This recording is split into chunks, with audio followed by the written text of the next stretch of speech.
се набити. Пастора е добре, това е. Вярва се, следва се всичко, прави се както трябва, живее правилен живот. А с жена гледа свят.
И тази друга страна води към Капернаум, защото в следващата част от историята Библията казва, след като ви повярват по пътя на планината, минава като че си прокажете, виждаме Исус на пътя за Капернаум.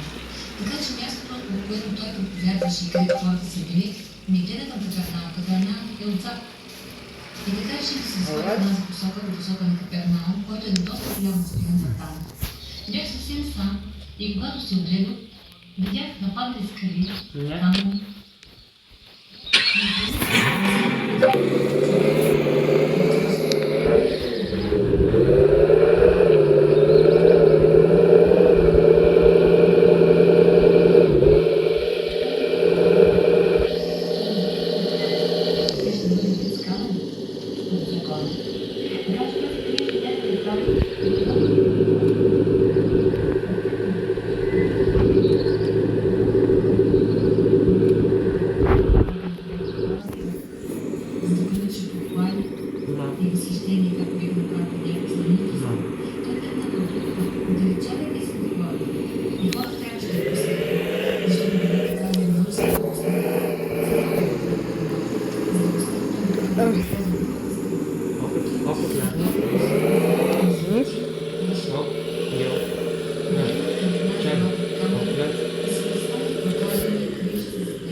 Исус, което го е накарало да види нашия Господ като състрадателен, не като религиозните му лидери.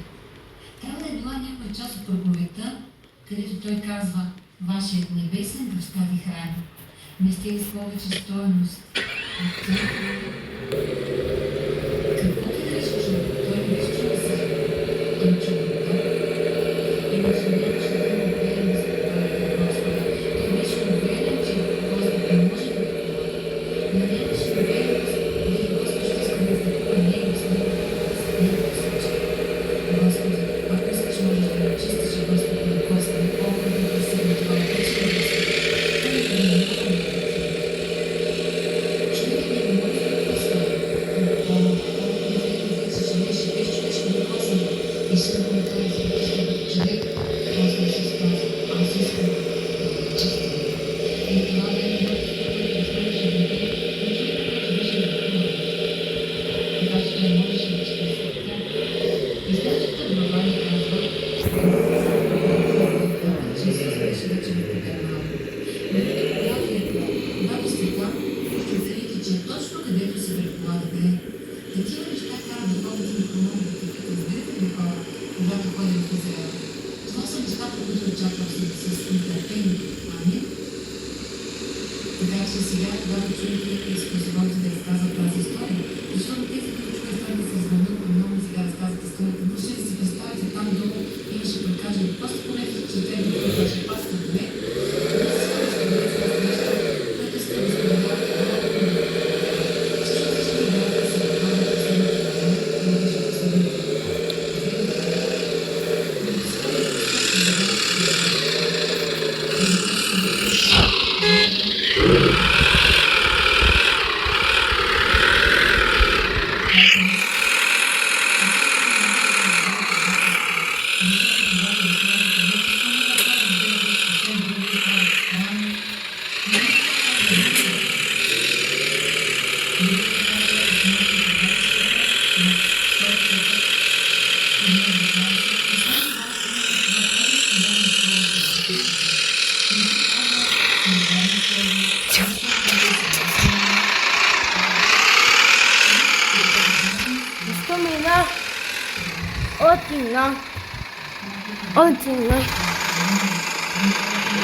Те казват, той не е достоверно слово, нека не се фокусира върху него, не е добре да му дадете внимание, не е добре за живота ви, това ще ви обърка.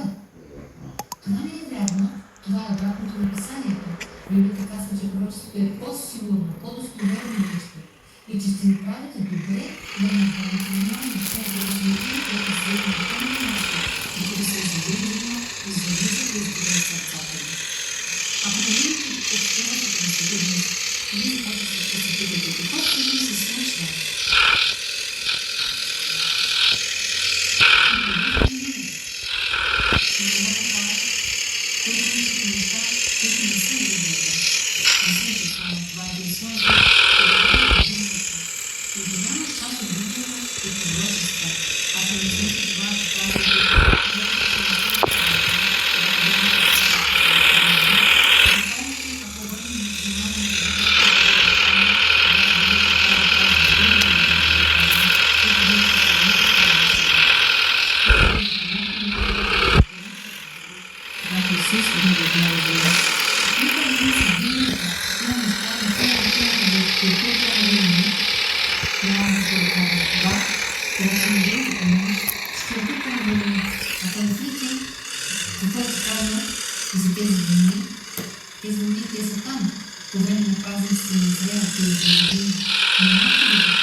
Надеждата е положително очакване на добро в бъдещето ви.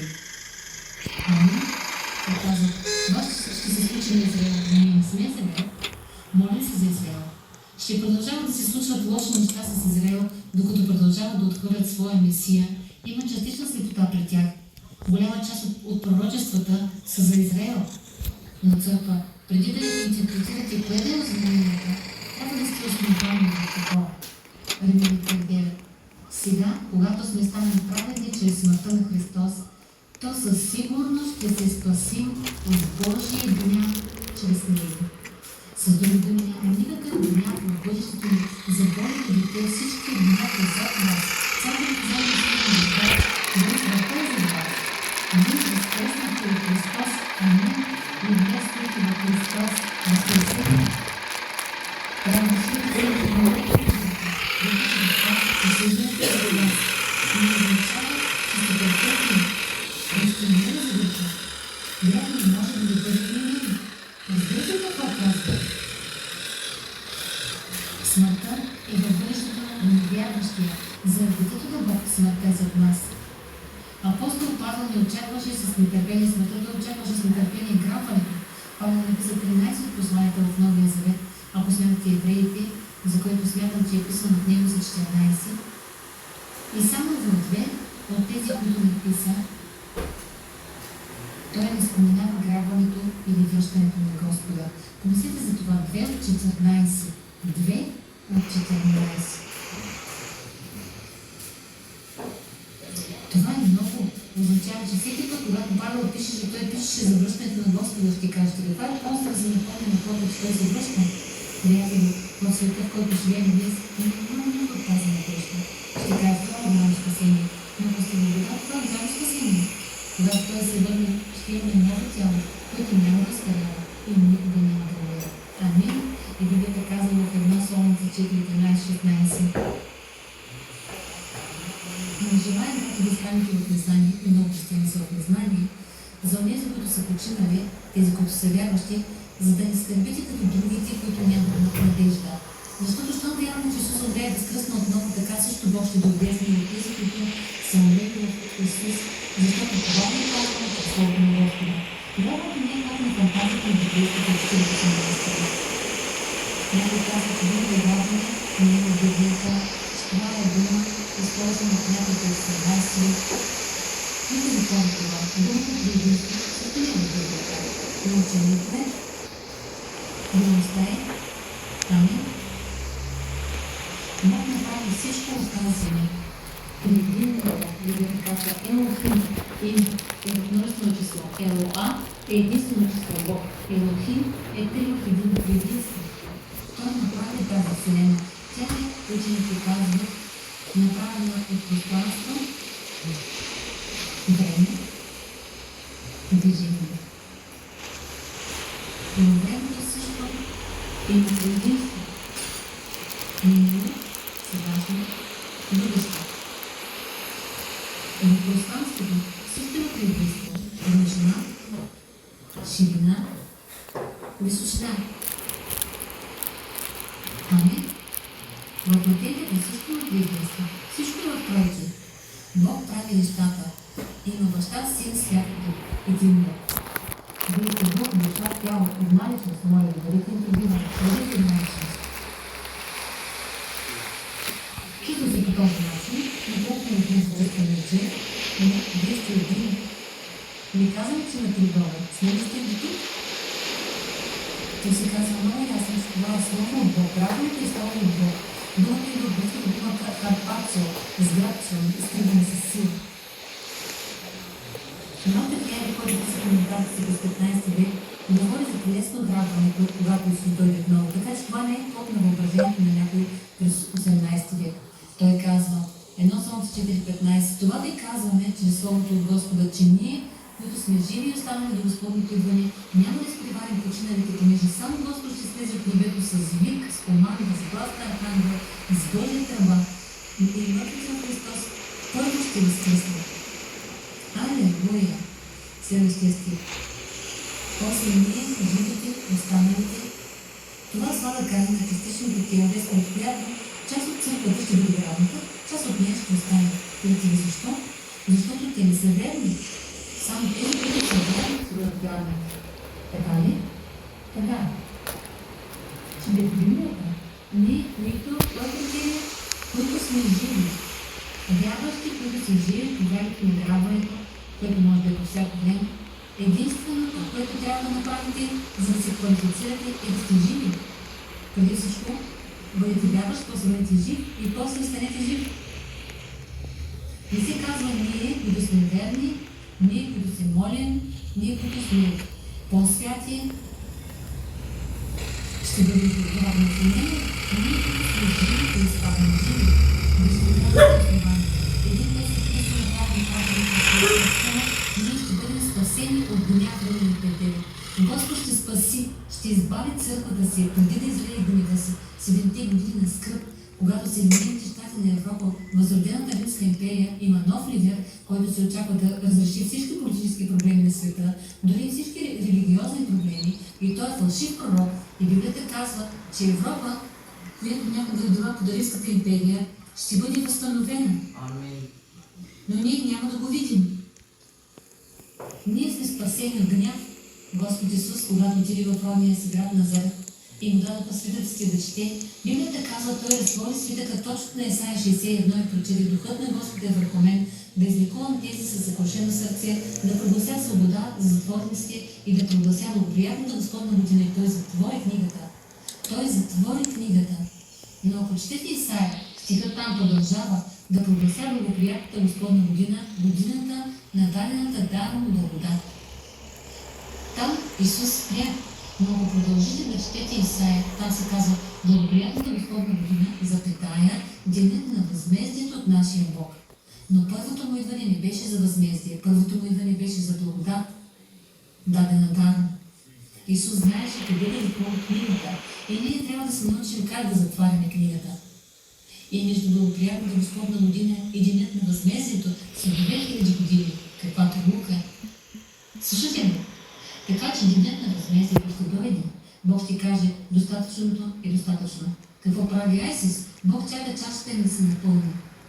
Има такъв израз в Библията. Бог казва: не мога да съдя още, защото чашата на аморейците още не е пълна. Но когато се напълни, когато Бог съди, нека ни каже това, Бог ще бъде прославен. Амин. Има ли осъждане в бъдещето? Да. Пастор Принц, мислиш, че сте проповедник на благодат? Само тези, които могат да оценят съдилето и праведността на 3 пъти святия Бог, могат да оценят благодатта, която беше демонстрирана на кръста.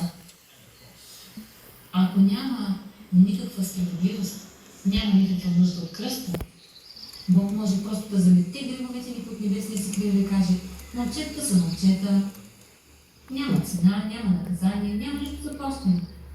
Не, защото Бог е свят. Той трябва да накаже греха, иначе цялата вселена ще се разпадне. Но защото Бог е любов, Той не иска да накаже греха във вашето тяло. Оттам кръста. Амин. Днес Бог е правилен в това да ни направи правилни. Може да чуя едно хубаво амин? Библията казва много ясно. 1 Солунци 4:17. После ние, които сме останали живи, ще бъдем грабнати заедно с тях в облаците, да посрещнем Господа във въздуха. Между другото, получавате съвсем ново тяло, така че няма да се страхувате от високото. Бог пълно ви трансформира, както ви трябва. Не ви пълно уверен. И обичаш. Защото много от нас не се страхуваме от високото. Качваме сме висока сграда, поглеждаме на долу и се чувстваме замаяно. Никаква замаяност вече. Това тяло няма да има никаква болест, никакви пъпки, никакви остарявания. Амин. Никакво спане, докато пастора проповядва. Амин. В това тяло сте завинаги силен, завинаги обичан, завинаги млад и завинаги дълго време приятел. Не се носите в небето безтелесен. Вие имате тяло и тялото на Исус и славата Бог, когато Христос за Той яде. Той яде с учениците си, така че това се продължаваме да можем да ядем. Не за послушане, а за да се наслаждаваме на благословението на Амин. Знам, че това е добра новина за някой от вас. И така се очаква да се видим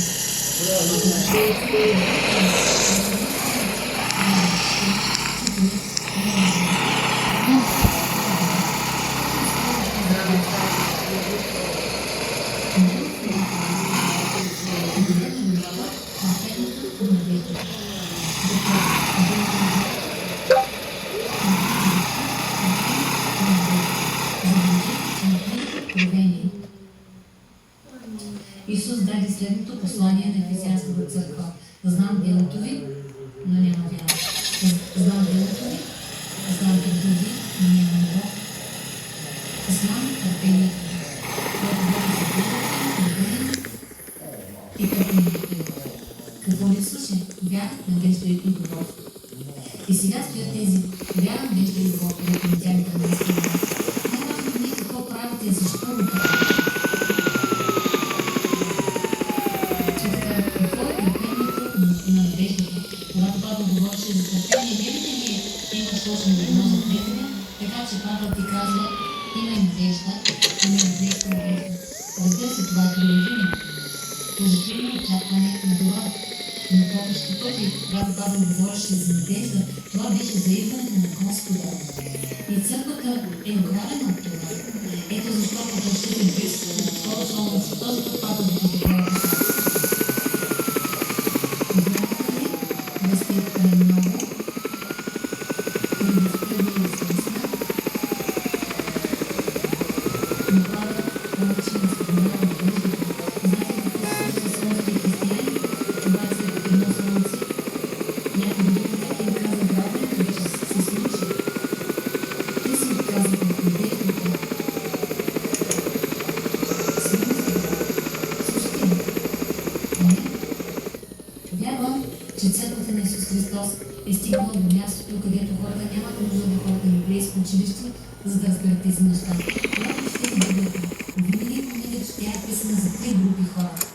Едно Коринтяни 10:32. Не ставайте спънка нито за юдеи, нито за езичници, нито за църквата на Бог. Когато Бог погледне към тази земя, вижда само три групи хора. Бог не вижда вашата националност, Бог не вижда коя расата ви. Бог казва, ако не си еврей, тогава си езичник. Друга дума за езичници е думата народи. Народите по света, освен Израел, са наречени езичници.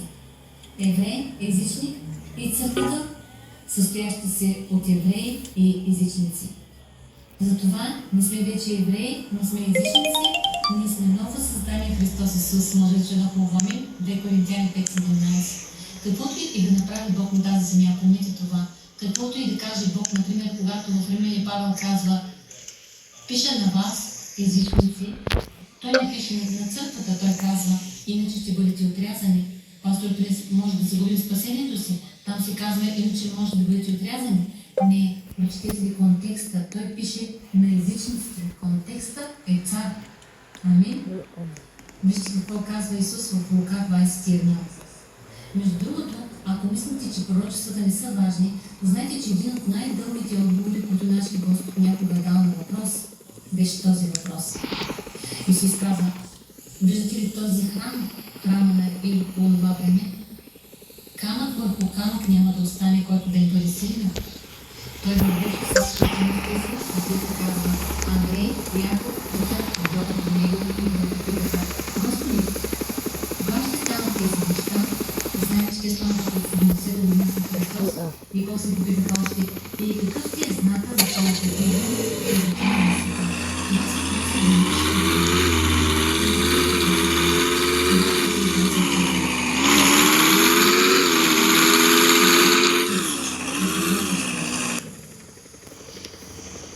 така че вие ми кажете, дали пророчествата са важни за Господа?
и всъщност целият познат по това време свят.